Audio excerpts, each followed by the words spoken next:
In today's video, I'm going to teach you how to set up lead scoring in HubSpot. Lead scoring is an essential tool for marketers and sales teams because it helps prioritize leads based on their engagement and fit, ensuring that your team focuses on the most promising prospects. Let's dive in and explore this process step by step. First, we need to create a new score in HubSpot. Start by heading to your HubSpot account and navigate to the marketing section. From there, select lead scoring. Now find and click on create score. Here, you have the option to either build a score from scratch, or if you're using the enterprise version, opt to use AAI for an automatic setup. This option is particularly useful if you want to simplify or expedite the process. Next, it's time to define the score type and settings. HubSpot allows you to choose between creating a contact engagement score, which focuses on behaviors like interactions with your content, or a contact fit score, which is based on demographics and firmographics, or you can even opt for a combined score integrating both. Decide on a score limit. This could be 100, 200, or however you want to cap it. Then assign a property label to the score. This could be something simple like lead score. Lastly, specify which contacts this score applies to. It could be all contacts or specific lists, and you can even choose to exclude certain contacts if needed. Now we'll add some scoring criteria. If you're working on engagement scores, introduce event groups and add event rules based on interactions. For example, you might add points for actions such as visiting a pricing page, clicking on an email link, or submitting a form. These are your positive criteria.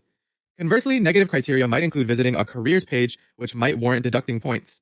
For fit scores, add property groups and create rules based on company or contact properties. Positive criteria could include properties like industry is marketing or job title is CEO, while negative criteria might be country is not US.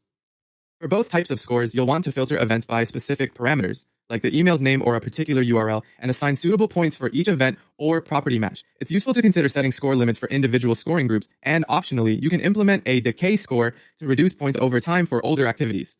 Once everything's in place, review and activate your score. Go through your criteria and point values one last time to ensure accuracy. Use the preview functionality to check the score distribution.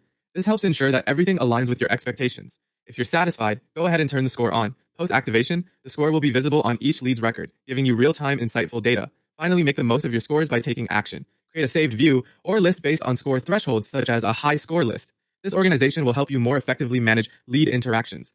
Additionally, setting up a contact-based workflow to automate actions when a contact reaches a specific score can be incredibly valuable. For example, assign a sales owner, send a notification to the record owner, or add the contact to a sales sequence.